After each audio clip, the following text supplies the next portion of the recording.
सत श्री अकाल जी। पंजाबी खबरों के इस बुलेटिन में तुहाडा स्वागत है। मैं हरप्रीत सिंह गिल। आओ एक नज़र मारते हैं हुण तक दी खास सुर्खियां ते।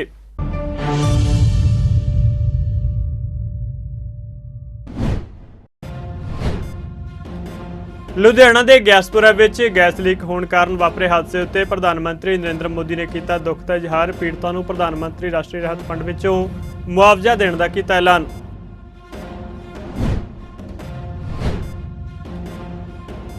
दिल्ली के मुख्यमंत्री अरविंद केजरीवाल ने की अहम प्रेस कॉन्फ्रेंस। कहा दिल्ली में हवा प्रदूषण में आई वड्डी कमी। कहा सरकार हवा प्रदूषण को घटाने लई कर रही है ठोस यतन।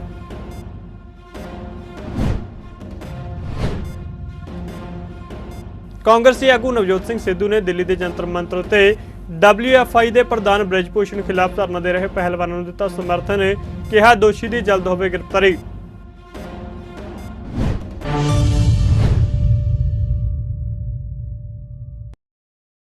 ते हुण खबरां विस्तार नाल। बीते दिन लुधियाने के गैसपुरा इलाके में जहरीली गैस लीक होने कारण 11 लोगों की मौत हो गई सी। इस दुखद घटना को लेकर प्रधानमंत्री नरेंद्र मोदी ने दुख का इजहार किया है। प्रधानमंत्री नरेंद्र मोदी ने हरेक मृतक के वारसां नूं प्रधानमंत्री राष्ट्रीय राहत फंड जरिए 2-2 लाख रुपए का एक्सग्रेशिया ग्रांट देने का ऐलान किया है। इस दे नाल ही हरेक जख्मी व्यक्ति को 50,000 रुपए दिए जाएंगे। ये जानकारी प्रधानमंत्री दफ्तर वालों ट्वीट करके दी गई है। दस दिए कि लुधियाना के गैसपुरा के रिहायशी इलाके में एक फैक्ट्री विचों जहरीली गैस लीक होने कारण घट्टो घट्ट 11 लोगों की मौत हो गई सी अते 12 लोग बीमार हो गए सन, जिन्होंने बेहोशी की हालत में हस्पताल में दाखिल करवाया गया। सूचना मिलने मगरों पुलिस प्रशासन दी टीमां मौके ते पहुंचियां सन ते इलाके नूं सील कर दिता गया सी। मृतकों में 5 औरतां अते 4 पुरुषों समेत 2 बच्चे शामिल ने। दिल्ली के मुख्यमंत्री अरविंद केजरीवाल ने गर्मी के महीनों दौरान हवा प्रदूषण नाल नजिठण लई एक कार्य योजना शुरू करने का ऐलान किया है। उन्हें कहा कि दिल्ली वासियों नाल मिलकर इस बार भी असीं समर एक्शन प्लान नूं प्रभावी रूप नाल लागू करांगे। इस विच धूड़ उड्डण ते कंट्रोल करने वाल ध्यान केंद्रित किया गया है। दिल्ली सरकार कोल हवा प्रदूषण उत्ते रोक लगाउण लई पहलां तो ही सर्दियों लई कार्य योजना मौजूद है। केजरीवाल ने एक पत्रकार सम्मेलन दौरान कहा कि गर्मियों की योजना में 30 सरकारी विभागों की हिस्सेदारी शामिल है। उन्हें कहा कि साल 2016 नालों 2022 विच दिल्ली में हवा प्रदूषण में 30% की कमी आई है। सहयोग की वजह से दिल्ली में लगातार पोल्यूशन कम हो रहा है। अगर 2016 से 2022 के बीच में देखें तो 30% पोल्यूशन में कमी आई है, जो बहुत बड़ी बात है। इसी दौरान 2016 में जो सीवियर कैटेगरी के दिन होते थे 365 में से वो 26 दिन सीवियर कैटेगरी होता था कि बहुत ज़्यादा पोल्यूशन होता था, 400 से ज़्यादा होता था एयर क्वालिटी इंडेक्स। ये 2022 में घट के केवल 6 रह गया है, जो बहुत बड़ी बात है। और अगर इन दोनों सालों में देखें तो वेरी पुअर और सीवियर दोनों मिला के, वेरी पुअर और सीवियर 2016 में 124 दिन होते थे, जो कि घट के लगभग आधे रह गए। 2022 में 72 दिन रह गए। अच्छी तरफ आए तो 2016 में सेटिस्फैक्ट्री, गुड और मॉडरेट 109 दिन होते थे। ये 2022 में बढ़ के गुड, सेटिस्फैक्ट्री और मॉडरेट 163 दिन हो गए। अच्छे दिनों की वो बढ़ गई है। ये सब हुआ, कई सारे स्टेप्स लिए हैं हम लोगों ने। आप लोग देखते हैं कि जैसे सर्दियों में हम लोग विंटर एक्शन प्लान बनाते हैं, ऐसे ही पिछले साल से हमने गर्मियों में समर एक्शन प्लान बनाने चालू किए। हम आज समर एक्शन प्लान अनाउंस कर रहे हैं, जो कि इस बार जिसमें इमीडिएट कुछ स्टेप्स भी होंगे और लॉन्ग टर्म स्टेप्स भी होंगे। ये 30 सरकारी डिपार्टमेंट्स के साथ बैठ के ये समर एक्शन प्लान बनाया गया, जिसमें ये सारे डिपार्टमेंट्स पार्टिसिपेट करेंगे। एक नया रूल बनाया गया कि 500 स्क्वायर मीटर से ज़्यादा क्या जहां भी कंस्ट्रक्शन साइट्स हैं उनको अपने आप को रजिस्टर करना पड़ेगा, और उसके ऊपर हम क्लोज नज़र रखेंगे कि वहां से तो मिट्टी नहीं उड़ रही। तो अभी तक 750 ऐसे साइट्स ने रजिस्टर करवाया है और उनके ऊपर सरकार नज़र रखे हुए है। इसके अलावा जितना ओपन बर्निंग है, खुले में कूड़ा जलाने की जो प्रथा है, इसको रोकने के लिए 220 पेट्रोलिंग टीम्स बनाई गई है और रात को 176 पेट्रोलिंग टीम्स बनाई गई है। और लैंडफिल पे फायर कंट्रोल करने के लिए एक SOP तैयार किया गया है, जिसको लागू करवाया जाएगा ताकि लैंडफिल के ऊपर आग ना लग सके। ਕਾਂਗਰਸੀ ਆਗੂ ਨਵਜੋਤ ਸਿੰਘ ਸਿੱਧੂ ਦਿੱਲੀ ਦੇ ਜੰਤਰ ਮੰਤਰ ਵਿਖੇ WFI ਦੇ ਪ੍ਰਧਾਨ ਬ੍ਰਿਜ ਭੂਸ਼ਣ ਖਿਲਾਫ ਧਰਨਾ ਦੇ ਰਹੇ ਪਹਿਲਵਾਨਾਂ ਨੂੰ ਸਮਰਥਨ ਦੇਣ ਅਤੇ ਉਹਨਾਂ ਨਾਲ ਮੁਲਾਕਾਤ ਕਰਨ ਲਈ ਪਹੁੰਚੇ। ਇਸ ਮੌਕੇ ਉਹਨਾਂ ਖਿਡਾਰੀਆਂ ਨੂੰ ਸਮਰਥਨ ਦਿੱਤਾ। ਉਹਨਾਂ ਕਿਹਾ ਕਿ ਜੇ ਚੈਂਪੀਅਨਸ ਦਾ ਇਹ ਹਾਲ ਹੈ ਤਾਂ ਆਮ ਲੋਕਾਂ ਦਾ ਕੀ ਹੱਲ ਹੋਵੇਗਾ। ਭੂਸ਼ਣ ਦੀ ਗ੍ਰਿਫਤਾਰੀ ਨਾ ਹੋਣ ਉੱਤੇ ਸਵਾਲ ਚੁੱਕਦਿਆਂ ਨਵਜੋਤ ਸਿੰਘ ਸਿੱਧੂ ਨੇ ਕਿਹਾ ਕਿ ਇਹ ਦੇਸ਼ ਦੀਆਂ ਮਹਿਲਾਵਾਂ ਦੇ ਸਨਮਾਨ ਦੀ ਲੜਾਈ ਹੈ। ਉਹਨਾਂ ਕਿਹਾ ਕਿ ਦੋਸ਼ੀ ਚਾਹੇ ਕੋਈ ਵੀ ਹੋਵੇ ਉਸ ਨੂੰ ਸਜ਼ਾ ਮਿਲਣੀ ਚਾਹੀਦੀ ਹੈ। ਸਰਕਾਰ ਸਜ਼ਾ ਦੇਣ ਵਿੱਚ ਦੋਹਰਾ ਮਾਪਦੰਡ ਅਪਣਾ ਰਹੀ ਹੈ ਤੇ ਮਾਮਲਾ ਠੰਡੇ ਬਸਤੇ ਵਿੱਚ ਪਾਉਣ ਦੀ ਕੋਸ਼ਿਸ਼ ਕਰ ਰਹੀ ਹੈ। ਦੱਸ ਦੇ ਕਿ ਪਹਿਲਵਾਨਾਂ ਵੱਲੋਂ ਬ੍ਰਿਜ ਭੂਸ਼ਣ ਨੂੰ ਗ੍ਰਿਫਤਾਰ ਕਰਨ ਦੀ लगातार मांग की जा रही है। ये देश की सभी औरतों के सम्मान की लड़ाई है और ये सीमित नहीं किया जा सकता। इसे उसी नजर से देखना होगा। अब देश के लिए सवाल यह है कि क्योंकि दोषी एक बड़ा आदमी है तो क्या यह सिस्टम उसे सुरक्षा कवच पहना रहा है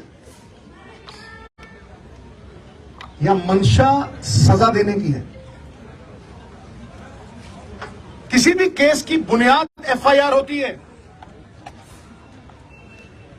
और FIR एक पब्लिक डॉक्यूमेंट है।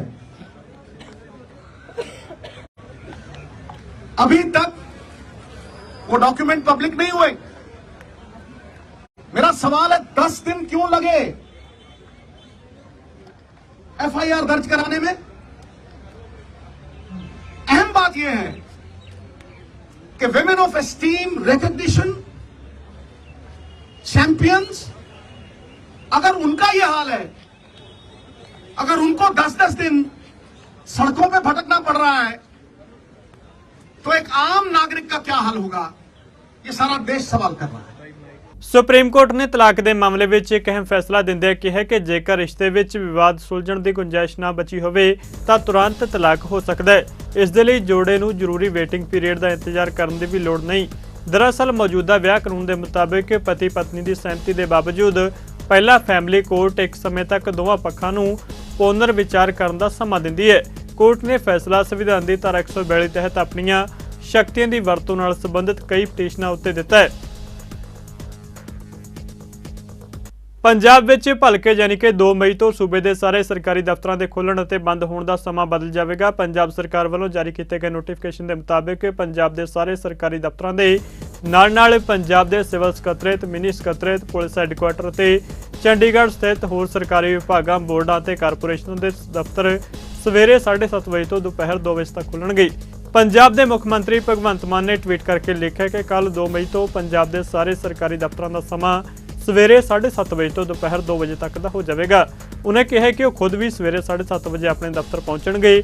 ਸਾਡੀ ਸਰਕਾਰ ਵੱਲੋਂ ਇੱਕ ਨਿਵੇਕਲੀ ਪਹਿਲ ਕੀਤੀ ਗਈ ਹੈ ਜਿਸ ਨਾਲ ਬਹੁਤ ਫਾਇਦੇ ਹੋਣਗੇ ਅਤੇ ਇਸ ਪਹਿਲ ਵਿੱਚ ਉਹ ਪੰਜਾਬ ਦੇ ਲੋਕਾਂ ਦੇ ਸਾਥ ਦੀ ਉਮੀਦ ਕਰਦੇ ਨੇ। ਆਮ ਆਦਮੀ ਪਾਰਟੀ ਨੇ ਮਜ਼ਦੂਰ ਦਿਵਸ ਮੌਕੇ ਦੇਸ਼ ਅਤੇ ਸੂਬੇ ਦੇ ਵਿਕਾਸ ਵਿੱਚ ਅਹਿਮ ਯੋਗਦਾਨ ਪਾਉਣ ਵਾਲੇ ਮਜ਼ਦੂਰਾਂ ਨੂੰ ਵਧਾਈ ਦਿੱਤੀ ਹੈ। ਆਮ ਆਦਮੀ ਪਾਰਟੀ ਦੇ ਸੀਨੀਅਰ ਆਗੂ ਅਤੇ ਕੈਬਨਿਟ ਮੰਤਰੀ ਹਰਭਜਨ ਸਿੰਘ ETO ਨੇ ਜਲੰਧਰ ਵਿੱਚ ਪ੍ਰੈਸ ਕਾਨਫਰੰਸ ਦੌਰਾਨ ਕਿਹਾ ਕਿ ਕਿਸੇ ਵੀ ਦੇਸ਼ ਅਤੇ ਸੂਬੇ ਦਾ ਮਜ਼ਦੂਰ ਵਰਗ ਉਸ ਦੇ ਵਿਕਾਸ ਦਾ ਅਹਿਮ ਹਿੱਸਾ ਹੁੰਦਾ ਹੈ। ETO ਨੇ ਕਿਹਾ ਕਿ ਪਿਛਲੀ ਸਰਕਾਰ ਦੌਰਾਨ ਸਾਲ 2021-22 ਵਿੱਚ ਰਾਜ ਵਿੱਚ ਮਜ਼ਦੂਰਾਂ ਦੀ ਰਜਿਸਟ੍ਰੇਸ਼ਨ 16,905 ਸੀ, ਜਦੋਂ ਕਿ ਆਮ ਆਦਮੀ ਪਾਰਟੀ ਦੀ ਸਰਕਾਰ ਨੇ 2022-23 ਵਿੱਚ ਇਸ ਨੂੰ ਵਧਾ ਕੇ 50,637 ਕਰ ਦਿੱਤਾ ਹੈ। ਉਹਨੇ ਕਿਹਾ ਕਿ ਜਦੋਂ ਤੱਕ ਮਜ਼ਦੂਰ ਵਰਗ ਸੰਗਠਿਤ ਖੇਤਰ ਵਿੱਚ ਨਹੀਂ ਆਉਂਦਾ ਉਦੋਂ ਤੱਕ ਉਹਨਾਂ ਨੂੰ ਸਰਕਾਰ ਵੱਲੋਂ ਦਿੱਤੀਆਂ ਜਾਂਦੀਆਂ ਸਾਰੀਆਂ ਸਹੂਲਤਾਂ ਅਤੇ ਹੋਰ ਲਾਭ ਨਹੀਂ ਮਿਲ ਸਕਦੇ। ਉਹਨਾਂ ਦੱਸਿਆ ਕਿ ਪਿਛਲੀ ਸਰਕਾਰ ਦੌਰਾਨ 2021-22 ਵਿੱਚ ਮਜ਼ਦੂਰਾਂ ਦੀ ਭਲਾਈ ਲਈ ਸਿਰਫ 33 ਕਰੋੜ 15 ਲੱਖ ਰੁਪਏ ਰੱਖੇ ਗਏ ਸਨ, ਜਦ ਕਿ ਹੁਣ ਵਾਲੀ ਸਰਕਾਰ ਨੇ ਇਸ ਨੂੰ 3 ਗੁਣਾ ਵਧਾ ਕੇ 102 ਕਰੋੜ 65 ਲੱਖ ਰੁਪਏ ਸੂਬੇ ਦੇ ਮਜ਼ਦੂਰਾਂ ਦੇ ਖਾਤੇ ਵਿੱਚ ਪਾਏ ਅਤੇ ਖਰਚ ਕੀਤੇ ਨੇ। ਜਿਹੜੀ ਐਨਰੋਲਮੈਂਟ ਕੰਸਟਰਕਸ਼ਨ ਲੇਬਰ ਦੀ 21-22 ਦੇ ਵਿੱਚ ਜਿਹੜੀ ਆ ਉਹ 16,905 ਸੀਗੀ ਸਿਰਫ, ਤੇ ਜਿਹਨੂੰ ਅਸੀਂ 22-23 ਦੇ ਵਿੱਚ ਵਧਾ ਕੇ 50,637 ਜਿਹੜਾ ਆ ਉਹ ਕੀਤਾ ਇੱਕ ਸਾਲ ਦੇ ਵਿੱਚ। ਕਿਉਂਕਿ ਜਿੰਨਾ ਚਿਰ ਤੱਕ ਮਜ਼ਦੂਰ ਵਰਗ ਆਰਗੇਨਾਈਜ਼ਡ ਸੈਕਟਰ 'ਚ ਨਹੀਂ ਆਊਗਾ ਉਹਨਾਂ ਚਿਰ ਤੱਕ ਉਹ ਸਾਰੀਆਂ ਜੋ ਬੈਨੀਫਿਟਸ ਹੁੰਦੇ ਨੇ ਗਵਰਨਮੈਂਟ ਸਕੀਮਸ ਦੇ ਉਹ ਵੀ ਬੈਨੀਫਿਟਸ ਤੋਂ ਵਾਂਝਿਆ ਰਹਿ ਜਾਂਦੇ ਨੇ। ਸੋ ਸਾਡੀ ਕੋਸ਼ਿਸ਼ ਆ ਕਿ ਵੱਧ ਤੋਂ ਵੱਧ ਅਨਆਰਗੇਨਾਈਜ਼ਡ ਜਿਹੜੇ ਮਜ਼ਦੂਰ ਨੇ ਉਹਨਾਂ ਨੂੰ ਆਰਗੇਨਾਈਜ਼ਡ ਖੇਤਰ ਦੇ ਵਿੱਚ ਲਿਆ ਕੇ ਉਹਨਾਂ ਵਾਸਤੇ ਜਿਹੜੀਆਂ ਸਹੂਲਤਾਂ ਦਾ ਪ੍ਰਬੰਧ ਜਿਹੜਾ ਆ ਉਹ ਕੀਤਾ ਜਾਵੇ। ਇਸ ਤੋਂ ਇਲਾਵਾ 2021-22 ਦੀ ਗੱਲ ਕਰੀਏ ਤੇ ਉਸ ਵੇਲੇ ਸਿਰਫ 33 ਕਰੋੜ ਤੇ 15 ਲੱਖ ਰੁਪਇਆ ਜਿਹੜਾ ਆ ਉਹ ਮਜ਼ਦੂਰ ਵਰਗਾਂ ਦੇ ਖਾਤਿਆਂ ਦੇ ਵਿੱਚ ਜਾਂ ਉਹਨਾਂ ਨੂੰ ਬੈਨੀਫਿਟ ਦੇ ਤੌਰ ਤੇ ਗਿਆ ਸੀਗਾ। ਸਰਦਾਰ ਭਗਵੰਤ ਸਿੰਘ ਮਾਨ ਸਾਹਿਬ ਦੀ ਸਰਕਾਰ ਵੇਲੇ 102 ਕਰੋੜ 65 ਲੱਖ ਰੁਪਇਆ ਆਲਮੋਸਟ 3 ਗੁਣਾ ਤੋਂ ਵੀ ਜਿਹੜਾ ਆ ਉਹ ਜ਼ਿਆਦਾ ਮਜ਼ਦੂਰਾਂ ਦੀ ਭਲਾਈ ਵਾਸਤੇ ਜਿਹੜਾ ਆ ਉਹ ਖਰਚਿਆ ਗਿਆ। ਅਸੀਂ ਮਜ਼ਦੂਰਾਂ ਨੂੰ ਰਜਿਸਟਰ ਕਰਨ ਵਾਸਤੇ ਆਲਮੋਸਟ ਅਸੀਂ ਪਿਛਲੇ 1 ਸਾਲ ਦੇ ਵਿੱਚ 933 ਕੈਂਪ ਲਾਏ ਨੇ ਤੇ ਨਾਲ ਦੇ ਨਾਲ ਅਸੀਂ ਕੈਂਪ ਉੱਥੇ ਲੇਬਰ ਡਿਪਾਰਟਮੈਂਟ ਤੋਂ ਲਗਵਾ ਰਹੇ ਹਾਂ ਜਿੱਥੇ ਐਕਚੁਅਲ ਤੌਰ ਤੇ ਵਰਕਰ ਜਿਹੜਾ ਹੈ ਉਹ ਕੰਮ ਕਰ ਰਿਹਾ ਹੁੰਦਾ, ਕੰਸਟਰਕਸ਼ਨ ਜਿੱਥੇ ਚੱਲ ਰਹੀ ਹੁੰਦੀ ਹੈ, ਕਿਉਂਕਿ ਕਈ ਵਾਰੀ ਕਾਗਜ਼ਾਂ ਦੇ ਵਿੱਚ ਹੀ ਜਾ ਕੇ ਉਹ ਖਾਨਾ ਪੂਰਤੀ ਕਰ ਲਈ ਜਾਂਦੀ ਹੈ। ਸੋ ਅਸੀਂ ਚਾਹੁੰਦੇ ਆ ਕਿ ਜਿੱਥੇ ਐਕਚੁਅਲ ਬੰਦਾ ਜਿਹੜਾ ਕੰਮ ਕਰ ਰਿਹਾ ਉਹਨੂੰ ਇਹਦਾ ਬੈਨੀਫਿਟ ਜਿਹੜਾ ਹੈ ਉਹ ਮਿਲ ਸਕੇ। ਪੰਜਾਬ ਕੀਰਤੀ ਸਹਾਇਕ ਐਪ ਅਸੀਂ ਲਾਂਚ ਕੀਤੀ ਹੋਈ ਆ। ਉਸ ਐਪ ਦੇ ਉੱਤੇ ਸਾਡੇ ਮਜ਼ਦੂਰ ਭਰਾ ਉਹਦੇ ਤੇ ਆਪਣੇ ਆਪ ਵੀ ਜਿਹੜੇ ਨੇ ਉਹ ਰਜਿਸਟਰ ਕਰਵਾ ਸਕਦੇ ਨੇ ਤਾਂ ਕਿ ਉਹ ਬੈਨੀਫਿਟਸ ਲੈ ਸਕਣ। ਆਮ ਆਦਮੀ ਪਾਰਟੀ ਨੇ ਸ਼੍ਰੋਮਣੀ ਗੁਰਦੁਆਰਾ ਪ੍ਰਬੰਧਕ ਕਮੇਟੀ ਦੇ ਪ੍ਰਧਾਨ ਐਡਵੋਕੇਟ ਹਰਜਿੰਦਰ ਸਿੰਘ ਧਾਮੀ ਵੱਲੋਂ ਜਲੰਧਰ ਲੋਕ ਸਭਾ ਉਪਚੋਣ ਵਿੱਚ ਅਕਾਲੀ ਦਲ ਬਾਦਲ ਦੇ ਉਮੀਦਵਾਰ ਲਈ ਚੋਣ ਪ੍ਰਚਾਰ ਕਰਨ ਅਤੇ ਵੋਟਾਂ ਮੰਗਣ ਉੱਤੇ ਗੰਭੀਰ ਸਵਾਲ ਚੁੱਕੇ ਨੇ। ਜਲੰਧਰ ਵਿੱਚ ਪ੍ਰੈਸ ਕਾਨਫਰੰਸ ਦੌਰਾਨ ਆਮ ਆਦਮੀ ਪਾਰਟੀ ਦੇ ਸੀਨੀਅਰ ਆਗੂ ਅਤੇ ਪੰਜਾਬ ਸਰਕਾਰ ਦੇ ਖੇਤੀਬਾੜੀ ਮੰਤਰੀ ਕੁਲਦੀਪ ਸਿੰਘ ਧਾਲੀਵਾਲ ਨੇ ਕਿਹਾ ਕਿ ਸ਼੍ਰੋਮਣੀ ਗੁਰਦੁਆਰਾ ਪ੍ਰਬੰਧਕ ਕਮੇਟੀ ਦਾ ਕੰਮ ਸਿੱਖੀ ਦਾ ਪ੍ਰਚਾਰ ਕਰਨਾ ਹੈ, ਸਿਆਸੀ ਪਾਰਟੀ ਦਾ ਪ੍ਰਚਾਰ ਕਰਨਾ ਨਹੀਂ। ਇਸ ਲਈ ਸ਼੍ਰੋਮਣੀ ਗੁਰਦੁਆਰਾ ਪ੍ਰਬੰਧਕ ਕਮੇਟੀ ਪ੍ਰਧਾਨ ਨੂੰ ਆਪਣੀ ਮਰਿਆਦਾ ਦਾ ਖਿਆਲ ਰੱਖਣਾ ਚਾਹੀਦਾ ਹੈ।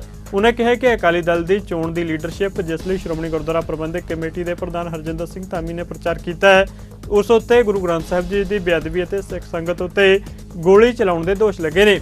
ਉਸਨੇ ਅਜਿਹੀ ਪਾਰਟੀ ਦਾ ਪ੍ਰਚਾਰ ਕਰਕੇ ਸਿੱਖ ਸੰਗਤ ਦੀਆਂ ਭਾਵਨਾਵਾਂ ਨੂੰ ਠੇਸ ਪਹੁੰਚਾਈ ਹੈ। ਉਨ੍ਹਾਂ ਸ਼੍ਰੋਮਣੀ ਕਮੇਟੀ ਪ੍ਰਧਾਨ ਨੂੰ ਅਪੀਲ ਕੀਤੀ ਕਿ ਸ਼੍ਰੋਮਣੀ ਕਮੇਟੀ ਦੇ ਕਾਨੂੰਨ ਅਨੁਸਾਰ ਉਨ੍ਹਾਂ ਨੂੰ ਸੌਂਪੀ ਗਈ ਜ਼ਿੰਮੇਵਾਰੀ ਨਿਭਾਉਣ ਅਤੇ ਸਿਆਸੀ ਗਤੀਵਿਧੀਆਂ ਤੋਂ ਦੂਰ ਰਹਿਣ।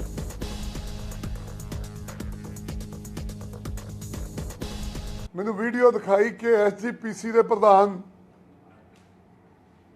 ਧਾਮੀ ਸਾਹਿਬ ਅਕਾਲੀ ਦਲ ਦੇ ਉਮੀਦਵਾਰ ਲਈ ਵੋਟਾਂ ਮੰਗ ਰਹੇ ਤੇ ਮੈਨੂੰ ਇਹ ਦੇਖ ਕੇ ਵੀਡੀਓ ਦੇਖ ਕੇ ਬੜਾ ਦੁੱਖ ਹੋਇਆ ਕਿ ਸਿੱਖਾਂ ਦੀ ਸਮੂਹ ਜਥੇਬੰਦੀ ਐਸਜੀਪੀਸੀ ਜਿਹਦਾ ਕੰਮ ਸਿੱਖੀ ਦਾ ਪ੍ਰਚਾਰ ਕਰਨਾ ਸੀਗਾ, ਜਿਹਦਾ ਕੰਮ ਸਿੱਖ ਨੌਜਵਾਨਾਂ ਨੂੰ ਸਿੱਖੀ ਨਾਲ ਜੋੜਨ ਦਾ ਸੀਗਾ, ਜਿਹਦਾ ਕੰਮ ਸਿੱਖਾਂ ਦੇ ਬੱਚਿਆਂ ਨੂੰ ਚੰਗੀ ਐਜੂਕੇਸ਼ਨ ਮੁਹੱਈਆ ਕਰਾਉਣਾ ਸੀ, ਉਹ ਐਸਜੀਪੀਸੀ ਜਿਹੜੀ ਨਿਰੋਲ ਧਾਰਮਿਕ ਜਥੇਬੰਦੀ ਆ ਸਾਡੀ ਸਿੱਖਾਂ ਦੀ, ਉਹਦੇ ਪ੍ਰਧਾਨ ਸਾਹਿਬ ਕੱਲ ਪਿਛਲੇ ਕਈ ਦਿਨਾਂ ਤੋਂ ਸ਼੍ਰੋਮਣੀ ਅਕਾਲੀ ਦਲ ਦੇ ਉਮੀਦਵਾਰ ਲਈ ਵੋਟਾਂ ਮੰਗ ਰਹੇ ਔਰ ਉਸ ਪਾਰਟੀ ਲਈ ਵੋਟਾਂ ਮੰਗ ਰਹੇ ਆ। ਇਹ ਵੀ ਬਹੁਤ ਹੀ ਅਚੰਭੇ ਵਾਲੀ ਗੱਲ ਹੈ। ਪਹਿਲੀ ਗੱਲ ਤਾਂ ਐਸਜੀਪੀਸੀ ਦੇ ਕੇ ਲੀਡਰ ਨੂੰ, ਜਿਹੜਾ ਧਾਰਮਿਕ ਲੀਡਰ ਹੈ ਸਾਡਾ, ਉਹਨੂੰ ਪੋਲੀਟੀਕਲ ਐਕਟੀਵਿਟੀ ਦੇ ਵਿੱਚ ਹਿੱਸਾ ਨਹੀਂ ਸੀ ਲੈਣਾ ਚਾਹੀਦਾ। ਦੂਜੀ ਗੱਲ, ਹਿੱਸਾ ਉਸ ਪਾਰਟੀ ਦਾ ਲਿਆ, ਵੋਟਾਂ ਸ਼੍ਰੋਮਣੀ ਅਕਾਲੀ ਦਲ ਲਈ ਮੰਗੀਆਂ ਗਈਆਂ ਜਿਹਦੇ ਆਗੂਆਂ ਦੇ ਉੱਤੇ ਗੁਰੂ ਗ੍ਰੰਥ ਸਾਹਿਬ ਜੀ ਦੇ ਅੰਗਾਂ ਨਾਲ ਬੇਅਦਬੀ ਕਰਨ, ਸਿੱਖਾਂ ਤੇ ਫੈਰਨ ਕਰਨ ਦੇ ਹੁਣੇ ਅਜੇ ਚਾਰਜ ਲੱਗ ਕੇ ਹਟੇ। ਹੁਣੇ ਹੀ ਉਸ ਦਲ ਦੇ ਲੀਡਰ ਜਿਹੜੇ ਕੋਰਟ ਕਚਹਿਰੀਆਂ 'ਚ ਗਏ ਆ। ਵਿਧਾਨ ਸਭਾ ਹਲਕਾ ਭਲੱਥ ਤੋਂ ਕਾਂਗਰਸੀ ਵਿਧਾਇਕ ਸੁਖਪਾਲ ਸਿੰਘ ਖਹਿਰਾ ਨੇ ਅੱਜ ਪੰਜਾਬ ਦੇ ਰਾਜਪਾਲ ਬਨਵਾਰੀ ਲਾਲ ਪੁਰੋਹਿਤ ਨਾਲ ਮੁਲਾਕਾਤ ਕੀਤੀ। ਇਸ ਮੌਕੇ ਉਹਨਾਂ ਪੰਜਾਬ ਦੇ ਕੈਬਨਿਟ ਮੰਤਰੀ ਦੀ ਕਥਿਤ ਇਤਰਾਜ਼ਯੋਗ ਵੀਡੀਓ ਦੇ ਮਾਮਲੇ ਵਿੱਚ ਜਾਂਚ ਕਰਵਾਉਣ ਦੀ ਮੰਗ ਕੀਤੀ ਹੈ। ਖਹਿਰਾ ਨੇ ਕਿਹਾ ਕਿ ਇਸ ਵੀਡੀਓ ਦੀ ਜਾਂਚ ਪੜਤਾਲ ਹੋਣੀ ਚਾਹੀਦੀ ਹੈ। ਦੇਖੋ, ਇਸ ਤਰ੍ਹਾਂ ਵਾ ਕਿ ਇੱਕ ਪੰਜਾਬ ਦੇ ਆਮ ਆਦਮੀ ਪਾਰਟੀ ਦੇ ਮਿਨਿਸਟਰ ਇੱਕ ਬਹੁਤ ਸੀਰੀਅਸ ਆਪੱਤੀਜਨਕ very highly objectionable video clips ਮੈਨੂੰ ਕਿਸੇ ਬਹੁਤ ਜ਼ਿੰਮੇਵਾਰ ਆਦਮੀਆਂ ਨੇ ਦਿੱਤੀ ਸੀ, ਜਿਹੜੀ ਕਿ ਦੇਖਣ ਯੋਗ ਨਹੀਂ ਹੈ। ਇਹ ਵੀਡੀਓ ਕਲਿੱਪਸ ਜਿਹੜੇ ਨੇਗੇ ਮੈਂ ਪੰਜਾਬ ਦੇ ਆਨਰੇਬਲ ਗਵਰਨਰ ਸਾਹਿਬ ਨੂੰ ਹੈਂਡਓਵਰ ਕਰ ਦਿੱਤੇ ਆ ਵਿਦ ਅ ਫਾਰਮਲ ਕੰਪਲੇਂਟ, ਔਰ ਮੈਂ ਉਸ ਕੰਪਲੇਂਟ 'ਤੇ ਲਿਖਿਆ ਵਾ ਕਿ ਤੁਸੀਂ ਇਹਨਾਂ ਵੀਡੀਓ ਕਲਿੱਪਸ ਨੂੰ ਅੱਛੇ ਤਰੀਕੇ ਨਾਲ ਪਹਿਲਾਂ ਇਹਨਾਂ ਦੀ ਵੈਰੀਫਿਕੇਸ਼ਨ ਕਰਾਓ, ਇਹਨਾਂ ਦੀ ਆਥੈਂਟਿਸਿਟੀ ਚੈੱਕ ਕਰੋ। ਹਾਲਾਂਕਿ ਮੈਂ ਜਿੰਨਾ ਕਿ ਮੈਂ ਦੇਖਿਆ ਉਸ ਨੂੰ ਦੇ ਆਰ 100% ਆਥੈਂਟਿਕ, ਬਟ ਫਿਰ ਵੀ ਕਿਸੇ ਫੋਰੈਂਸਿਕ ਲੈਬੋਰੇਟਰੀ ਦੀ, ਕਿਸੇ ਸਾਈਬਰ ਸੈੱਲ ਜਿਹੜਾ ਪੁਲਿਸ ਦਾ ਹੁੰਦਾ, ਉਹਦੀ ਵੈਰੀਫਿਕੇਸ਼ਨ ਹੋਣੀ ਬਹੁਤ ਲਾਜ਼ਮੀ ਤੇ ਬਹੁਤ ਜ਼ਰੂਰੀ ਮੈਂ ਸਮਝਦਾ ਐਜ਼ ਅ ਰਿਸਪੌਂਸਿਬਲ ਇਲੈਕਟਿਡ ਰੈਪਰੈਜ਼ੈਂਟੇਟਿਵ। ਇਸ ਕਰਕੇ ਮੈਂ ਗਵਰਨਰ ਸਾਹਿਬ ਨੂੰ ਇਹ ਵੀ ਕਿਹਾ ਕਿ ਸਾਨੂੰ ਮਜਬੂਰ ਹੋ ਕੇ ਤੁਹਾਡੇ ਕੋਲ ਆਉਣਾ ਪਿਆ, ਕਿਉਂਕਿ ਤੁਸੀਂ ਹੈਗੇ ਹੋ constitutional head of the Punjab government. ਤੁਸੀਂ ਇਸ ਦੀ ਸਾਰੀ ਜਾਂਚ ਇਸ ਆਬਜੈਕਸ਼ਨੇਬਲ ਆਪੱਤੀਜਨਕ ਵੀਡੀਓ ਕਲਿੱਪਸ ਦੀ ਤੁਸੀਂ ਕਿਰਪਾ ਕਰਕੇ ਕਰਵਾਓ from the Chandigarh administration, Chandigarh police. ਉਹਨਾਂ ਨੇ ਕਾਫੀ ਹੱਦ ਤੱਕ ਮੇਰੀ ਗੱਲ ਨੂੰ ਸਮਝਿਆ, ਸੁਣਿਆ ਔਰ ਇਹ ਮਹਿਸੂਸ ਕੀਤਾ ਕਿ ਹਾਂ ਇਹਦੀ ਇੱਕ ਸਾਈਬਰ ਸੈੱਲ ਤੋਂ ਜਾਂ ਫੋਰੈਂਸਿਕ ਲੈਬ ਤੋਂ ਇਹਨਾਂ ਵੀਡੀਓ ਕਲਿੱਪਸ ਦੀ ਜਾਂਚ ਹੋਣੀ ਚਾਹੀਦੀ ਆ। ਔਰ ਜਾਂਚ ਉਪਰੰਤ ਮੈਂ ਜੇ ਲੱਗਿਆ ਤੁਹਾਨੂੰ ਕਿ ਜਾਂਚ ਕਰੈਕਟ ਹੋ ਗਈ ਆ, ਵੈਰੀਫਿਕੇਸ਼ਨ ਹੋ ਗਈ ਆ, ਵੀਡੀਓ ਕਲਿੱਪਸ ਆਥੈਂਟਿਕ ਨੇ, ਤਾਂ ਫਿਰ ਇਸ ਤਰ੍ਹਾਂ ਦੇ ਮਿਨਿਸਟਰ ਨੂੰ ਕੈਬਨਿਟ ਵਿੱਚ ਰਹਿਣ ਦਾ ਕੋਈ ਅਧਿਕਾਰ ਨਹੀਂ ਰਹਿ ਜਾਂਦਾ। ਤੁਸੀਂ ਪਹਿਲਾਂ ਮੈਂ ਕਿਹਾ ਅੱਛੀ ਤਰ੍ਹਾਂ ਤਸਦੀਕ ਕਰੋ, ਵੈਰੀਫਾਈ ਕਰੋ, ਜੇ ਤੁਹਾਨੂੰ ਲੱਗਦਾ ਕਿ ਗਲਤ ਆ ਤੇ ਫਿਰ ਤੁਸੀਂ ਚੀਫ ਮਿਨਿਸਟਰ ਸਾਹਿਬ ਨੂੰ ਲਿਖੋ, ਭਗਵੰਤ ਸਿੰਘ ਮਾਨ ਨੂੰ, that he should be dropped from the cabinet। Padma Shri award ਮਿਲਣ ਉੱਤੇ ਅਦਾਰਾ ਚੜ੍ਹਦੀ ਕਲਾ ਦੇ ਚੇਅਰਮੈਨ ਪਦਮ ਸ਼੍ਰੀ ਸਰਦਾਰ ਜਗਜੀਤ ਸਿੰਘ ਦਰਦੀ, ਮੈਡਮ ਜਸਵਿੰਦਰ ਕੌਰ ਦਰਦੀ ਗੁਰਦੁਆਰਾ ਸ਼੍ਰੀ ਗੁਰੂ ਨਾਨਕ ਝੀਰਾ ਬੇਦਰ ਕਰਨਾਟਕ ਵਿਖੇ ਨਤਮਸਤਕ ਹੋਏ। ਇਸ ਮੌਕੇ ਉਹਨਾਂ ਕੀਰਤਨ ਸਰਵਣ ਕੀਤਾ ਤੇ ਸਰਬੱਤ ਦੇ ਭਲੇ ਦੀ ਅਰਦਾਸ ਕੀਤੀ। ਗੁਰਦੁਆਰਾ ਸਾਹਿਬ ਦੇ ਪ੍ਰਧਾਨ ਬਲਵੀਰ ਸਿੰਘ, ਮੈਨੇਜਰ ਤੇ ਪ੍ਰਬੰਧਕ ਕਮੇਟੀ ਦੇ ਹੋਰ ਆਗੂਆਂ ਨੇ ਸਰਦਾਰ ਜਗਜੀਤ ਸਿੰਘ ਦਰਦੀ, ਸਰਦਾਰਨੀ ਜਸਵਿੰਦਰ ਕੌਰ ਦਰਦੀ ਦਾ ਸਿਰੋਂ ਪਾਓ ਤੇ ਸਨਮਾਨ ਚਿੰਨ੍ਹ ਦੇ ਕੇ ਸਨਮਾਨ ਕੀਤਾ। ਇਸ ਮੌਕੇ ਚੜ੍ਹਦੀ ਕਲਾ ਟਾਈਮ ਟੀਵੀ ਦੇ ਦਿੱਲੀ ਤੋਂ ਡਾਇਰੈਕਟਰ ਅੰਮ੍ਰਿਤਪਾਲ ਸਿੰਘ, ਹਰਦੀਪ ਕੌਰ ਵਿਰਕ ਅਤੇ ਸਟਾਫ ਰਿਪੋਰਟਰ ਅਮਰਜੀਤ ਸਿੰਘ ਵੀ ਮੌਜੂਦ ਰਹੇ। ਇਸ ਮੌਕੇ ਪਦਮ ਸ਼੍ਰੀ ਸਰਦਾਰ ਜਗਜੀਤ ਸਿੰਘ ਦਰਦੀ ਨੇ ਕਿਹਾ ਕਿ ਉਹਨਾਂ ਨੂੰ ਇੱਥੇ ਆ ਕੇ ਬਹੁਤ ਖੁਸ਼ੀ ਮਹਿਸੂਸ ਹੋਈ ਹੈ। ਅੱਜ ਚੜ੍ਹਦੀਪ ਕਲਾ ਪਰਿਵਾਰ ਦੀ ਖੁਸ਼ਕਿਸਮਤੀ ਹੈ ਕਿ ਸਤਿਗੁਰੂ ਨਾਨਕ ਦੇਵ ਜੀ ਮਹਾਰਾਜ ਸਾਡੇ ਸਾਰਿਆਂ ਉੱਤੇ ਬਖਸ਼ਿਸ਼ਾਂ ਤੇ ਕਿਰਪਾ ਕਰਕੇ ਕਿਸੇ ਗੈਬੀ ਸ਼ਕਤੀ ਦੇ ਨਾਲ ਸਾਨੂੰ ਹੈਦਰਾਬਾਦ ਤੋਂ ਇੱਥੇ ਲੈ ਕੇ ਆਏ, ਔਰ ਅਸੀਂ ਅਕਾਲ ਪੁਰਖ ਦਾ ਸ਼ੁਕਰਾਨਾ ਕਰਕੇ ਧੰਨ ਧੰਨ ਸ੍ਰੀ ਗੁਰੂ ਨਾਨਕ ਦੇਵ ਜੀ ਮਹਾਰਾਜ ਜਿਨ੍ਹਾਂ ਦੀਆਂ ਰਹਿਮਤਾਂ ਤੇ ਬਖਸ਼ਿਸ਼ਾਂ ਨਾਲ ਅੱਜ ਸਾਰੇ ਸੰਸਾਰ ਦੇ ਵਿੱਚ ਸਤਿਗੁਰੂ ਜੀ ਦਾ ਪਵਿੱਤਰ ਨਾਮ ਲੈਣ ਵਾਲੇ ਗੁਰੂ ਨਾਨਕ ਨਾਮ ਲੇਵਾ ਸੰਗਤ ਨੇ ਸਾਨੂੰ ਅਸੀਸਾਂ ਬਖਸ਼ੀਆਂ, ਅਤੇ ਸਾਰੇ ਸੰਸਾਰ ਦੇ ਲੋਕ ਚੜ੍ਹਦੀ ਕਲਾ ਟਾਈਮ ਟੀਵੀ ਉੱਤੇ ਅੰਮ੍ਰਿਤ ਵੇਲੇ ਗੁਰਦੁਆਰਾ ਬੰਗਲਾ ਸਾਹਿਬ, ਸ੍ਰੀ ਹਰਿਮੰਦਰ ਜੀ, ਤਖਤ ਸ੍ਰੀ ਪਟਨਾ ਸਾਹਿਬ, ਫਿਰ ਗਰਮੀਆਂ ਵਿੱਚ ਸ੍ਰੀ ਹੇਮਕੁੰਟ ਸਾਹਿਬ ਤੋਂ ਸਤਿਗੁਰੂ ਜੀ ਦੀ ਪਵਿੱਤਰ ਬਾਣੀ ਨੂੰ ਸੁਣ ਕੇ ਆਪਣਾ ਜਨਮ ਸਫਲ ਕਰ ਰਹੇ ਹਨ। ਅਸੀਂ ਅਕਾਲ ਪੁਰਖ ਦਾ ਸ਼ੁਕਰਾਨਾ ਕਰਨ ਲਈ ਅੱਜ ਗੁਰੂ ਨਾਨਕ ਦੇਵ ਜੀ ਮਹਾਰਾਜ ਦੀ ਚਰਨ ਛੋਹ ਪ੍ਰਾਪਤ ਇਸ ਪਵਿੱਤਰ ਸਥਾਨ ਉੱਤੇ ਮੱਥਾ ਟੇਕਣ ਲਈ ਆਏ ਹਾਂ। ਤਾਂ ਸਾਨੂੰ ਤਖਤ ਸ੍ਰੀ ਕੇਸਗੜ੍ਹ ਸਾਹਿਬ ਉੱਤੇ ਖੜੇ ਦਸਮ ਪਾਤਸ਼ਾਹ ਗੁਰੂ ਗੋਬਿੰਦ ਸਿੰਘ ਮਹਾਰਾਜ ਦੇ ਵੀ ਦਰਸ਼ਨ ਹੋ ਰਹੇ ਹਨ, ਜਦੋਂ ਸਿਰ ਭੇਟਾ ਕਰਨ ਲਈ ਵੰਗਾਰ ਰਹੇ ਹਨ ਗੁਰੂ ਕੇ ਸਿੱਖਾਂ ਨੂੰ।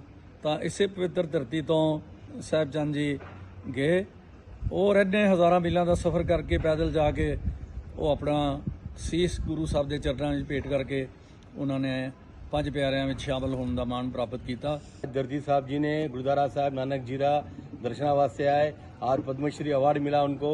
गुरु महाराज से यही हम बेनती करते हैं कि ऐसी सेवा कौम की करे, और उन्होंने बहुत अच्छी सेवा की। 550 साल में इतने धूमधाम से चैनल में पूरे इंडिया में पूरा दिखाया उन्होंने, और हम गुरुद्वारा नानक जीरा तरफ से उनका बहुत धन्यवाद करते हैं। ਅੰਮ੍ਰਿਤਸਰ ਪੁਲਿਸ ਦੇ ਸੀਆਈਏ ਸਟਾਫ ਵੱਲੋਂ ਲਖਬੀਰ ਸਿੰਘ ਲੰਡੇ ਦੇ 2 ਗੁਰਗੇ ਕਾਬੂ ਕੀਤੇ ਗਏ ਨੇ। ਇਸ ਮੌਕੇ ਮੀਡੀਆ ਨਾਲ ਗੱਲਬਾਤ ਕਰਦੇ ਏਸੀਪੀ ਅਭਿਮਨਿਊ ਰਾਣਾ ਨੇ ਦੱਸਿਆ ਕਿ ਹਰਮਿੰਦਰ ਸਿੰਘ ਨੇ ਸ਼ਿਕਾਇਤ ਦਰਜ ਕਰਵਾਈ ਸੀ। ਉਸਨੇ ਦੱਸਿਆ ਸੀ ਕਿ ਉਹ 22 ਅਪ੍ਰੈਲ ਨੂੰ ਰਾਤ ਕਰੀਬ 9 ਵਜੇ ਆਪਣੇ ਘਰ ਵਿੱਚ ਸੀ ਤਾਂ ਅਚਾਨਕ ਗਲੀ ਵਿੱਚ ਗੋਲੀ ਚੱਲਣ ਦੀ ਆਵਾਜ਼ ਸੁਣਾਈ ਦਿੱਤੀ। ਜਦੋਂ ਉਸਨੇ ਗਲੀ ਵਿੱਚ ਵੇਖਿਆ ਤਾਂ ਉਸਨੂੰ ਪਤਾ ਲੱਗਿਆ ਕਿ ਮੋਟਰਸਾਈਕਲ ਉੱਤੇ ਸਵਾਰ 3 ਨੌਜਵਾਨਾਂ ਵੱਲੋਂ ਉਸਦੀ ਕਾਰ ਉੱਤੇ ਗੋਲੀਆਂ ਮਾਰੀਆਂ ਗਈਆਂ ਨੇ, ਜਿਸ ਦੀ ਸ਼ਿਕਾਇਤ ਦਰਜ ਕਰਵਾਈ ਗਈ। ਮਾਮਲੇ ਦੀ ਸੰਵੇਦਨਸ਼ੀਲਤਾ ਨੂੰ ਵੇਖਦਿਆਂ ਪੁਲਿਸ ਪਾਰਟੀ ਵੱਲੋਂ ਮਾਮਲੇ ਵਿੱਚ ਲੋੜੀਂਦੇ 2 ਦੋਸ਼ੀਆਂ ਜੋਬਨਜੀਤ ਸਿੰਘ ਉਰਫ ਜੋਬਨ ਅਤੇ ਜੋਗਿੰਦਰ ਸਿੰਘ ਉਰਫ ਰਿੰਕੂ ਨੂੰ ਕਾਬੂ ਕਰਕੇ ਇਹਨਾਂ ਪਾਸੋਂ 1,02,000 ਰੁਪਏ ਦੀ ਭਾਰਤੀ ਕਰੰਸੀ, 5 ਮੋਬਾਈਲ ਫੋਨ, 1 ਸਕੂਟੀ ਬਰਾਮਦ ਕੀਤੀ ਗਈ ਹੈ। ਉਨ੍ਹਾਂ ਕਿਹਾ ਕਿ ਪੁੱਛਗਿੱਛ ਦੌਰਾਨ ਗ੍ਰਿਫਤਾਰ ਦੋਸ਼ੀ ਜੋਬਨਜੀਤ ਸਿੰਘ ਅਤੇ ਜੋਗਿੰਦਰ ਸਿੰਘ ਨੇ ਦੱਸਿਆ ਕਿ ਉਹਨਾਂ ਨੇ ਲਖਵੀਰ ਸਿੰਘ ਉਰਫ ਲੰਡਾ ਅਤੇ ਰਵੀ ਸ਼ੇਰ ਸਿੰਘ ਦੇ ਕਹਿਣ ਉੱਤੇ ਕਾਰ ਉੱਤੇ ਗੋਲੀਆਂ ਚਲਾਈਆਂ ਸਨ। ਉਨ੍ਹਾਂ ਕਿਹਾ ਕਿ ਬਾਕੀ ਦੇ ਦੋਸ਼ੀ ਵੀ ਜਲਦ ਕਾਬੂ ਕਰ ਲਏ ਜਾਣਗੇ। 22 ਅਪ੍ਰੈਲ ਦੀ ਰਾਤ ਨੂੰ ਛਿਆਟੇ ਏਰੀਆ ਦੇ ਵਿੱਚ ਇੱਕ ਫਾਇਰਿੰਗ ਇਨਸੀਡੈਂਟ ਹੋਇਆ ਸੀਗਾ। ਉਸ ਤੋਂ ਬਾਅਦ ਮਦਈ ਹਰਮਿੰਦਰ ਸਿੰਘ ਉਰਫ ਕਿਸ਼ਨ, ਇਹਦੇ ਘਰ ਦੇ ਬਾਹਰ ਇਹਦੀ ਗੱਡੀ ਖਲੋਤੀ ਸੀਗੀ ਤੇ ਰਾਤ ਨੂੰ ਕੁਝ 3 ਅਣਪਛਾਤੇ ਵਿਅਕਤੀਆਂ ਨੇ ਆ ਕੇ ਫਾਇਰਿੰਗ ਕੀਤੀ ਗੱਡੀ ਤੇ। ਇਸ ਤੋਂ ਬਾਅਦ 75 ਨੰਬਰ ਮੁਕੱਦਮਾ ਥਾਣੇ ਛਿਆਟੇ ਰਜਿਸਟਰ ਹੋ ਗਿਆ ਸੀਗਾ। Commissioner of police Amritsar Noniyal Singh ਦੇ ਦਿਸ਼ਾ ਨਿਰਦੇਸ਼ ਅਨੁਸਾਰ ਵੱਖ-ਵੱਖ ਟੀਮਾਂ ਦਾ ਗਠਨ ਕੀਤਾ ਗਿਆ ਤੇ ਇਸੀ ਤਫਤੀਸ਼ ਦੇ ਦਰਮਿਆਨ ਕੱਲ ਅੰਮ੍ਰਿਤਸਰ ਪੁਲਿਸ ਨੂੰ ਉਸ ਵੇਲੇ ਇੱਕ ਵੱਡੀ ਕਾਮਯਾਬੀ ਮਿਲੀ ਜਦੋਂ CIA ਦੀ ਟੀਮ ਨੇ ਇਸ ਤਫਤੀਸ਼ ਦੇ ਦੌਰਾਨ ਜੋਬਨਜੀਤ ਸਿੰਘ ਉਰਫ ਜੋਬਨ ਜਿਹੜਾ ਕਿ ਪਿੰਡ ਕੋਲੋਵਾਲ ਨੂੰ ਬਿਲੋਂਗ ਕਰਦਾ ਹੈ, ਉਹਨੂੰ ਅਰੈਸਟ ਕੀਤਾ ਤੇ ਜੋਬਨ ਨੇ ਸਾਨੂੰ ਇਹ ਦੱਸਿਆ ਕਿ ਉਹਨੇ ਹੀ ਇਹ ਫਾਇਰਿੰਗ ਇਨਸੀਡੈਂਟ ਅੰਜਾਮ ਦਿੱਤਾ ਸੀਗਾ।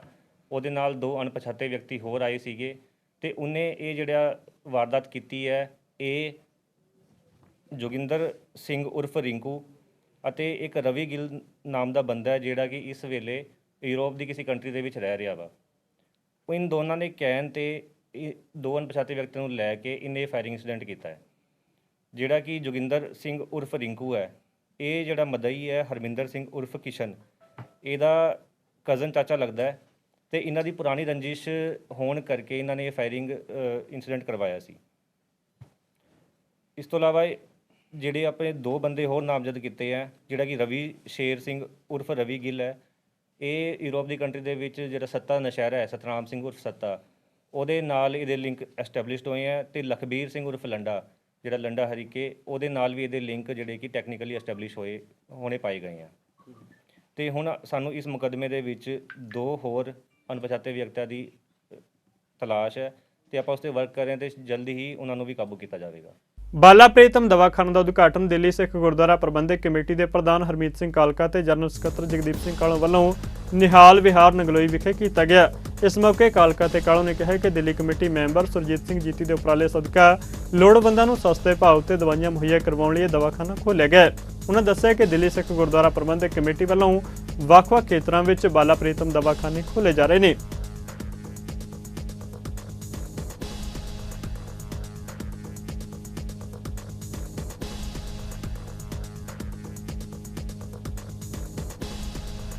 ਬਹੁਤ ਹੀ ਸਤਿਕਾਰਯੋਗ ਸਰਦਾਰ ਸੁਰਜੀਤ ਸਿੰਘ ਜੀ ਜੀਤੀ ਜੀ, ਉਹਨਾਂ ਨੇ ਜਿਹੜਾ ਉਪਰਾਲਾ ਕੀਤਾ ਇੱਥੇ ਦਵਾਖਾਨਾ ਖੁਲਵਾਉਣ ਦਾ, ਜਿਹੜਾ ਬਾਲਾ ਪ੍ਰੀਤਮ ਦਵਾਖਾਨਾ ਦਿੱਲੀ ਸਿੱਖ ਗੁਰਦੁਆਰਾ ਪ੍ਰਬੰਧਕ ਕਮੇਟੀ ਵੱਖ-ਵੱਖ ਇਲਾਕਿਆਂ 'ਚ ਖੋਲ੍ਹ ਰਹੀ ਹੈ, ਜਿਹਦੇ ਨਾਲ ਇਲਾਕਿਆਂ ਦੇ ਵਿੱਚ ਲੋੜਵੰਦਾਂ ਨੂੰ ਫਾਇਦਾ ਪਹੁੰਚ ਸਕੇ ਕਿ ਜਿਹੜੀਆਂ ਦਵਾਈਆਂ ਬਾਜ਼ਾਰ ਦੇ ਵਿੱਚ ਮਹਿੰਗੇ ਰੇਟਾਂ 'ਤੇ ਮਿਲਦੀਆਂ ਉਹਨਾਂ ਦੇ ਉੱਤੇ ਡਿਸਕਾਊਂਟਸ ਵੱਧ ਤੋਂ ਵੱਧ ਮਿਲ ਸਕਣ। ਜਿਹੜੀਆਂ MRPs ਵੀ ਹੈਗੀਆਂ ਨੇ ਉਸ ਤੋਂ ਵੀ ਥੱਲੇ ਡਿਸਕਾਊਂਟ, ਔਰ ਜਿਹੜੀਆਂ ਜੈਨਰਿਕਸ ਮੈਡੀਸਿਨਸ ਹੈਗੀਆਂ ਨੇ ਉਹ 300 400% ਡਿਸਕਾਊਂਟ ਦੇ ਉੱਤੇ ਮਿਲਦੀਆਂ ਨੇ। ਸੋ ਮੈਂ ਇਹਨਾਂ ਨੂੰ ਜਿੱਥੇ ਵਧਾਈ ਦਿੰਦਾ, ਇਲਾਕੇ ਦੀ ਸੰਗਤ ਨੂੰ ਵਧਾਈ ਦਿੰਦਾ ਕਿ ਇਹ ਜਿਹੜਾ ਸੁਵਿਧਾ ਤੁਹਾਨੂੰ ਮਿਲੀ ਹੈ ਇਹ ਵਾਕਈ ਗੁਰੂ ਮਹਾਰਾਜ ਨਾ ਕਿਸੇ ਦੇ ਘਰ ਲੋੜ ਪਵਾਏ, ਮਗਰ ਦਵਾਈਆਂ ਦੀ ਲੋੜ ਅੱਜ ਕੱਲ੍ਹ ਹਰ ਪ੍ਰਾਣੀ ਨੂੰ ਪੈ ਰਹੀ ਹੈ ਹਰ ਘਰ ਦੇ ਵਿੱਚ।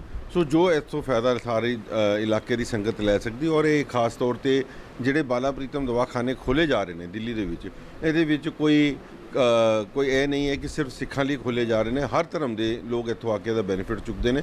ਔਰ ਦੁਨੀਆ ਦੇ ਵਿੱਚ ਇੱਕ ਮੈਸੇਜ ਆਉਂਦਾ ਕਿ ਜਿਹੜੀ ਭਾਈ ਕਨ੍ਹਈਆ ਦੀ ਲੀਹ ਸੀ ਉਹਨੂੰ ਅੱਜ ਦਿੱਲੀ ਗੁਰਦੁਆਰਾ ਪ੍ਰਬੰਧਕ ਕਮੇਟੀ ਕਿਸ ਤਰੀਕੇ ਦੇ ਨਾਲ ਅੱਗੇ ਵਧਾ ਰਹੀ ਹੈ ਔਰ ਆਪਣੇ ਸਮਾਜ ਦੇ ਵਿੱਚ ਰਹਿੰਦੇ ਹਰ ਲੋਕਾਂ ਨੂੰ ਸਸਤੀ ਦਵਾਈਆਂ ਉੱਥੇ ਪ੍ਰੋਵਾਈਡ ਕੀਤੀਆਂ ਜਾ ਰਹੀਆਂ। ਸੋ ਮੈਂ ਇਹਨਾਂ ਨੂੰ ਅੱਜ ਵਧਾਈ ਦਿੰਦਾ।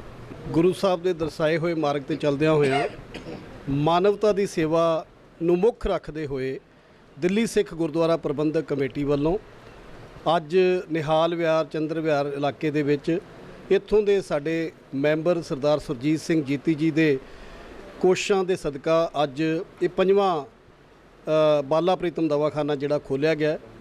ਔਰ ਇਸ ਇਲਾਕੇ ਦੇ ਵਿੱਚ ਬਹੁਤ ਜ਼ਿਆਦਾ ਜ਼ਰੂਰਤ ਸੀ ਕਿਉਂਕਿ ਇੱਥੇ ਜ਼ਿਆਦਾ ਸਾਡੇ ਕਿਰਤੀ ਸਿੱਖ ਜਿਹੜੇ ਇਸ ਇਲਾਕੇ ਦੇ ਵਿੱਚ ਰਹਿੰਦੇ ਆ। ਸੋ ਮੈਂ ਸਮਝਦਾ ਕਿ ਮਹਿੰਗੀਆਂ ਦਵਾਈਆਂ ਜਿਹੜੀਆਂ ਅਫੋਰਡ ਕਰਨੀਆਂ ਬੜੀਆਂ ਮੁਸ਼ਕਲ ਹੈ ਅੱਜ ਦੇ ਜ਼ਮਾਨੇ ਦੇ ਵਿੱਚ। ਸੋ ਦਿੱਲੀ ਸਿੱਖ ਗੁਰਦੁਆਰਾ ਪ੍ਰਬੰਧਕ ਕਮੇਟੀ ਵੱਲੋਂ ਇਹ ਉਪਰਾਲਾ ਕੀਤਾ ਗਿਆ। ਅੱਜ ਇਸ ਬਾਲਾ ਪ੍ਰੀਤਮ ਦਵਾਖਾਨੇ ਦਾ ਉਦਘਾਟਨ ਹੋਇਆ। ਵੱਡੀ ਗਿਣਤੀ ਦੇ ਵਿੱਚ ਸੰਗਤ ਅੱਜ ਇੱਥੇ ਮੌਜੂਦ ਸੀ ਔਰ ਬਹੁਤ ਭਰਵਾਂ ਹੰਗਾਰਾ ਸੰਗਤ ਦਾ ਇੱਥੇ ਮਿਲਿਆ ਹੈ ਕਿ ਜੋ ਸੇਵਾਵਾਂ ਦਿੱਲੀ ਸਿੱਖ ਗੁਰਦੁਆਰਾ ਪ੍ਰਬੰਧਕ ਕਮੇਟੀ ਕਰ ਰਹੀ ਆ ਉਸ ਦਾ ਅੱਜ ਇੱਥੇ ਜਕਾਰਿਆਂ ਦੇ ਰੂਪ ਦੇ ਵਿੱਚ ਸੰਗਤ ਨੇ ਸਵਾਗਤ ਕੀਤਾ ਹੈ।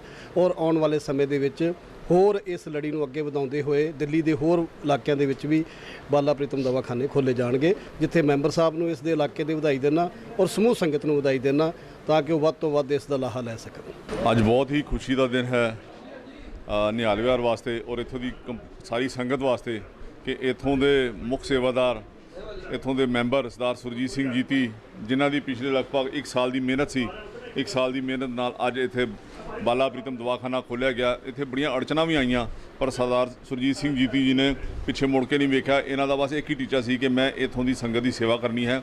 ਔਰ ਕਿਉਂਕਿ ਜਿਸ ਹਿਸਾਬ ਨਾਲ ਇਲਾਕਾ ਹੈਗਾ, ਦੇਖੋ ਦਵਾਈਆਂ ਦੀ ਅੱਜ ਜ਼ਰੂਰਤ ਹਰ ਪਾਸੇ ਪੈਂਦੀ ਹੈਗੀ ਆ, ਔਰ ਇਸ ਨੂੰ ਮੱਦੇ ਨਜ਼ਰ ਰੱਖਦੇ ਹੋਏ ਕਿ ਕਿਉਂਕਿ ਇੱਥੇ ਜ਼ਿਆਦਾ ਕਿਰਤੀ ਸਿੰਘ ਰਹਿੰਦੇ ਨੇ ਔਰ ਬਹੁਤ ਜ਼ਿਆਦਾ ਮੈਡੀਸਨਸ ਦੇ ਉੱਤੇ ਹਰ ਮਹੀਨੇ ਉਹਨਾਂ ਦਾ ਬਜਟ ਨਹੀਂ ਹੁੰਦਾ, ਉਹਨੂੰ ਦੇਖਦੇ ਹੋਏ ਇਹਨਾਂ ਨੇ ਇੱਥੇ ਇਹ ਸੇਵਾ ਕਰਾਈ ਹੈ। ਮੈਂ ਬੜੀ ਵਧਾਈ ਦਿੰਦਾ ਸਰਦਾਰ ਸੁਰਜੀਤ ਸਿੰਘ ਜੀਤੀ ਜੀ ਨੂੰ ਕਿ ਜਿਨ੍ਹਾਂ ਨੇ ਇਸ ਇਲਾਕੇ ਦੇ ਵਿੱਚ ਜਿੱਥੇ ਸਾਨੂੰ ਅੱਜ ਖਾਣ ਪਾਣ ਦੀ ਲੋੜ ਹੈਗੀ ਆ, ਉੱਥੇ ਹੀ ਸਾਨੂੰ ਅੱਜ ਹਰ ਪਰਿਵਾਰ ਦੇ ਵਿੱਚ ਦਵਾਈ ਦੀ ਵੀ ਲੋੜ ਹੁੰਦੀ ਹੈ। ਔਰ ਇੱਥੇ ਜਿਹੜੀ ਦਵਾਈ ਹੈਗੀ ਆ ਬਾਲਾ ਪ੍ਰੀਤਮ ਦਵਾਖਾਨੇ ਦੇ ਵਿੱਚ, ਇਹ ਬੜੀ ਰੇਟ ਟੂ ਰੇਟ ਮਿਲੇਗੀ।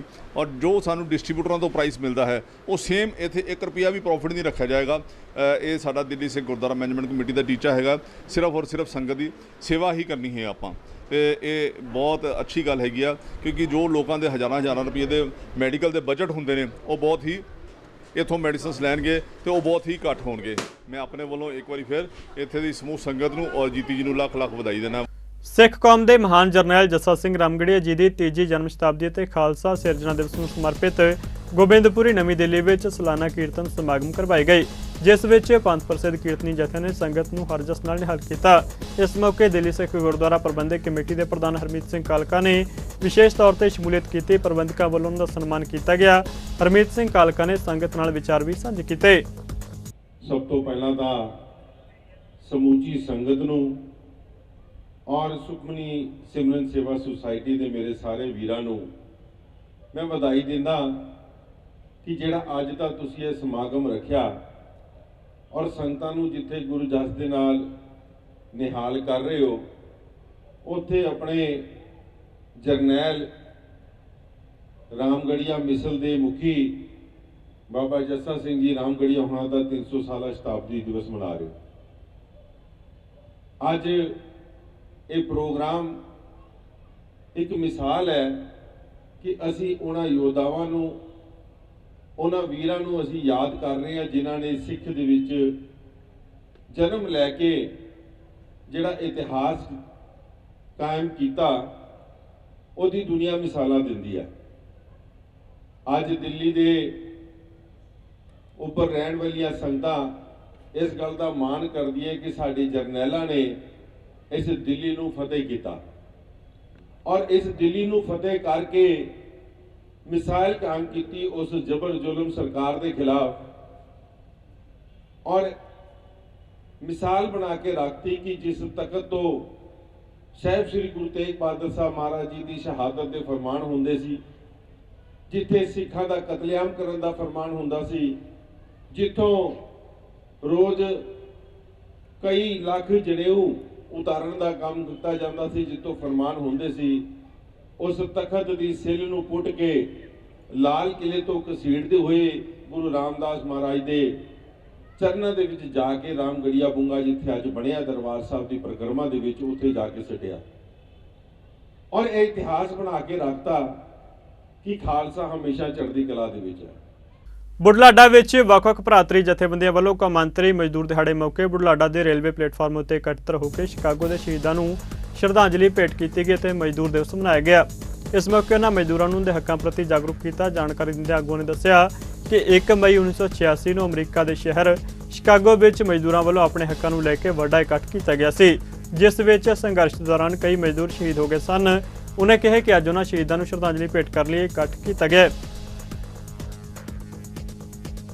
ਬੀਤੇ ਦਿਨੀ ਮਾਧੋਪੁਰ ਹੈਡਵਰਕਸ ਤੋਂ ਨਿਕਲਣ ਵਾਲੀ UBDC ਪਾਵਰ ਹਾਊਸ ਨਹਿਰ ਵਿੱਚ PNB ਬੈਂਕ ਸ਼ਾਖਾ ਪਠਾਨਕੋਟ ਦੇ 5 ਕਰਮਚਾਰੀਆਂ ਦੇ ਰੁੜਨ ਦਾ ਸਮਾਚਾਰ ਮਿਲਿਆ ਸੀ, ਜਿਨ੍ਹਾਂ ਵਿੱਚੋਂ 2 ਨੌਜਵਾਨਾਂ ਨੂੰ ਸਥਾਨਕ ਲੋਕਾਂ ਨੇ ਬਚਾ ਲਿਆ, ਜਦਕਿ ਗੱਡੀ ਸਮੇਤ 3 ਲਾਪਤਾ ਹੋ ਗਏ ਸਨ।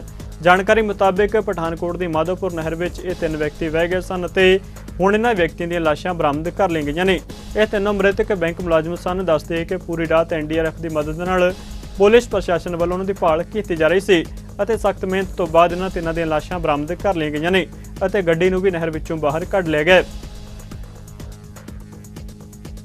ਜ਼ਿਲ੍ਹਾ ਗੁਰਦਾਸਪੁਰ ਦੇ ਥਾਣਾ ਭੈਣੀ ਮੀਆਂ ਖਾਨ ਦੇ ਅਧੀਨ ਪੈਂਦੇ ਪਿੰਡ ਕਿਸ਼ਨਪੁਰਾ ਦੇ ਇੱਕ ਨੌਜਵਾਨ ਦੇ ਅਮਰੀਕਾ ਵਿੱਚ ਮੌਤ ਹੋਣ ਦੀ ਖਬਰ ਸਾਹਮਣੇ ਆਈ ਹੈ। ਮ੍ਰਿਤਕ ਦੇ ਭਰਾ ਹਰਜਿੰਦਰ ਸਿੰਘ ਅਤੇ ਭੈਣ ਵੱਲੋਂ ਦਿੱਤੀ ਜਾਣਕਾਰੀ ਅਨੁਸਾਰ ਕੁਲਵਿੰਦਰ ਸਿੰਘ ਅਮਰੀਕਾ ਦਾ ਸਿਟੀਜ਼ਨ ਸੀ। ਉਹਨਾਂ ਦੱਸਿਆ ਕਿ ਕੁਲਵਿੰਦਰ ਸਿੰਘ 13 ਸਾਲ ਬਾਅਦ ਪਿੰਡ ਪਰਤਿਆ ਸੀ। ਉਹਨਾਂ ਨੇ ਦੱਸਿਆ ਕਿ ਕੁਲਵਿੰਦਰ ਸਿੰਘ ਦਾ ਨਵੰਬਰ 2018 ਵਿੱਚ ਸਤਵਿੰਦਰ ਕੌਰ ਨਾਲ ਵਿਆਹ ਹੋਇਆ। ਜਨਵਰੀ 2019 ਵਿੱਚ ਸਤਵਿੰਦਰ ਕੌਰ ਦੇ ਕਥਿਤ ਆਸ਼ਕਾਂ ਵੱਲੋਂ ਕੁਲਵਿੰਦਰ ਸਿੰਘ ਨੂੰ ਘਰ ਵਿੱਚ ਵੜ ਕੇ ਉਸਦੇ ਸਿਰ ਵਿੱਚ ਗੋਲੀ ਮਾਰ ਕੇ ਗੰਭੀਰ ਰੂਪ ਵਿੱਚ ਜ਼ਖਮੀ ਕਰ ਦਿੱਤਾ ਗਿਆ ਸੀ। ਇਸ ਮਾਮਲੇ ਵਿੱਚ ਥਾਣਾ ਭੈਣੀ ਮੀਆਂ ਖਾਂ ਵਿਖੇ ਸਤਵਿੰਦਰ ਕੌਰ ਅਤੇ ਉਸਦੇ ਦੋ ਹੋਰ ਸਾਥੀਆਂ ਖਿਲਾਫ ਮੁਕੱਦਮਾ ਦਰਜ ਕਰਵਾਇਆ ਗਿਆ। ਪਰਿਵਾਰ ਦੇ ਮੈਂਬਰਾਂ ਨੇ ਦੱਸਿਆ ਕਿ ਮ੍ਰਿਤਕ ਦੇ ਇਲਾਜ ਲਈ ਉਸ ਨੂੰ ਅਮਰੀਕਾ ਭੇਜਿਆ ਗਿਆ ਸੀ। ਕੁਝ ਸਮਾਂ ਬਾਅਦ ਉਹ ਭਾਰਤ ਪਰਤ ਆਇਆ ਤੇ ਹੁਣ ਕੁਝ ਮਹੀਨੇ ਪਹਿਲਾਂ ਹੀ ਅਮਰੀਕਾ ਵਿੱਚ ਗਿਆ, ਜਿੱਥੇ ਉਸ ਦੀ ਇਲਾਜ ਦੌਰਾਨ ਮੌਤ ਹੋ ਗਈ। ਇਸ ਤੋਂ ਇਲਾਵਾ ਪਰਿਵਾਰ ਅਤੇ ਪਿੰਡ ਵਾਸੀਆਂ ਨੇ ਕੁਲਵਿੰਦਰ ਸਿੰਘ ਦੀ ਮ੍ਰਿਤਕ ਦੇਹ ਨੂੰ ਜਲਦੀ ਭਾਰਤ ਲਿਆਉਣ ਲਈ ਭਾਰਤ ਸਰਕਾਰ ਨੂੰ ਅਪੀਲ ਕੀਤੀ ਹੈ। ਉਹਨਾਂ ਨੇ ਦੱਸਿਆ ਕਿ ਮ੍ਰਿਤਕ ਦੀ ਪਤਨੀ ਅਤੇ ਉਸਦੇ ਸਾਥੀ ਅਦਾਲਤ ਵੱਲੋਂ ਮਿਲੀ ਜ਼ਮਾਨਤ ਦੇ ਸਦਕਾ ਬਾਹਰ ਘੁੰਮ ਰਹੇ ਨੇ, ਪਰ ਉਹਨੂੰ ਅਜੇ ਤੱਕ ਕੁਲਵਿੰਦਰ ਸਿੰਘ ਦੀ ਮੌਤ ਦਾ ਇਨਸਾਫ ਨਹੀਂ ਮਿਲਿਆ। ਕਪੂਰਥਲਾ ਵਿੱਚ ਦਿਨ ਦਿਹਾੜੇ ਇੱਕ ਸੀਨੀਅਰ ਪੱਤਰਕਾਰ ਗੌਰਵ ਮੜੀਆਂ ਉੱਤੇ ਹਮਲਾ ਹੋਣ ਦੀ ਖਬਰ ਸਾਹਮਣੇ ਆਈ ਹੈ, ਜਿਸ ਵਿੱਚ ਉਹ ਜ਼ਖਮੀ ਹੋ ਗਿਆ ਤੇ ਉਹਨਾਂ ਨੂੰ ਹਸਪਤਾਲ ਵਿੱਚ ਭਰਤੀ ਕਰਵਾਉਣਾ ਪਿਆ। ਪੀੜਤ ਪੱਤਰਕਾਰ ਨੇ ਦੱਸਿਆ ਕਿ ਅੱਜ ਸਵੇਰੇ ਜਦੋਂ 9:30 ਵਜੇ ਦੇ ਕਰੀਬ ਉਹ ਰੋਜ਼ਾਨਾ ਦੀ ਤਰ੍ਹਾਂ ਗੁਰੂ ਘਰ ਮੱਥਾ ਟੇਕਣ ਤੋਂ ਬਾਅਦ ਘਰ ਪਰਤ ਰਿਹਾ ਸੀ ਤਾਂ ਰਸਤੇ ਵਿੱਚ ਕਾਰ ਸਵਾਰ ਦੋ ਲੋਕਾਂ ਨੇ ਉਸ ਨੂੰ ਰੋਕਿਆ ਅਤੇ ਉਸ ਦਾ ਨਾਮ ਲੈ ਕੇ ਬੁਲਾਉਣ ਲੱਗ ਪਏ। ਇਸ ਉੱਤੇ ਉਸਨੇ ਸੋਚਿਆ ਕਿ ਨਾਮ ਲੈ ਕੇ ਬੁਲਾਉਣ ਵਾਲਾ ਵਿਅਕਤੀ ਸ਼ਾਇਦ ਉਸ ਦਾ ਵਾਕਫ ਹੈ ਤੇ ਉਸਨੇ ਆਪਣਾ ਮੋਟਰਸਾਈਕਲ ਰੋਕ ਲਿਆ ਤੇ ਦੋ ਜਣਿਆਂ ਨੇ ਉਸ ਨਾਲ ਗੱਲਬਾਤ ਕਰਦੇ ਹੀ ਉਸ ਉੱਤੇ ਤੇਜ਼ਧਾਰ ਹਥਿਆਰਾਂ ਨਾਲ ਹਮਲਾ ਕਰ ਦਿੱਤਾ ਤੇ ਉਸਨੇ ਮੋਟਰਸਾਈਕਲ ਸੁੱਟ ਕੇ ਮੌਕੇ ਤੋਂ ਫਰਾਰ ਹੋਣ ਦੀ ਕੋਸ਼ਿਸ਼ ਕੀਤੀ, ਪਰ ਉਹ ਜ਼ਖਮੀ ਹੋ ਗਿਆ। ਹਮਲੇ ਦੀ ਇਹ ਘਟਨਾ ਸੀਸੀਟੀਵੀ ਵਿੱਚ ਕੈਦ ਹੋ ਗਈ। ਸਮੂਹ ਪੱਤਰਕਾਰ ਭਾਈਚਾਰੇ ਨੇ ਇਸ ਹਮਲੇ ਦੀ ਨਿਖੇਧੀ ਕੀਤੀ ਹੈ ਅਤੇ ਜ਼ਿੰਮੇਵਾਰਾਂ ਖਿਲਾਫ ਬਣਦੀ ਕਾਰਵਾਈ ਦੀ ਮੰਗ ਕੀਤੀ ਹੈ।